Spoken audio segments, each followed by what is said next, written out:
Hello বন্ধুরা, আমি next video নিয়ে চলে আসছি, যেটাতে বানাবো আমরা আজকে লঙ্কার চপ। এটা একটু সাইজে বড় লঙ্কা, যেটাকে আমরা বাজার থেকে কিনে আনছি। কিনে আনার পর এটাকে ভালো করে ধুয়ে কেটে নিচ্ছি। কেটে নেওয়ার পরে জাস্ট দেখতেই পারবেন লঙ্কাটা ফ্রেশ। আর সবকটা লঙ্কাকে আমি এরকম করে কেটে নিয়ে এখন বানাবো আমি ব্যাটার, যেটার জন্য লাগবে আমার বেসন। আমি নিয়ে নিয়েছি আশীর্বাদের বেসন।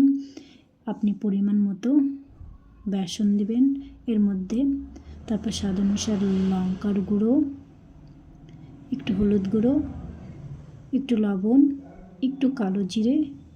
এটাকে দিয়ে ব্যাটারটা পরিমাণ মতো জল দিবেন, দিয়ে ব্যাটারটাকে ভালো করে বানিয়ে নেবেন। জাস্ট ব্যাটারটা একটু গাঢ় গাঢ় ধরনের হতে হবে, তাহলে লঙ্কাটা চুপলে ভালো হবে। তারপরে আমি কড়াই দিয়ে দিয়েছি।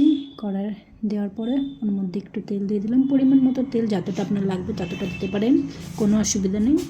ব্যাটারটা তৈরি করা আছে। এখন আমি লঙ্কাটা ব্যাটারটার মধ্যে দিয়ে দিয়েছি। ভালো করে ডুবিয়ে তেলটা যখন গরম হবে তখন আমি লঙ্কাটা দিয়ে দিব।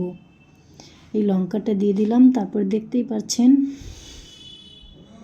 এরপরে ভালো করে লঙ্কাটাকে ভেজে ভালো করে চপটাকে ভেজে নিতে হবে। নিয়ে আমার ভাজা হয়ে গেছে, এখন সেটাকে উঠিয়ে নিব। উঠিয়ে একটা থালের মধ্যে রেখে দিয়েছি। এখন জাস্ট খাবো, জাস্ট অসাম। খেয়ে দেখুন। থ্যাংক ইউ, টাটা, বাবা।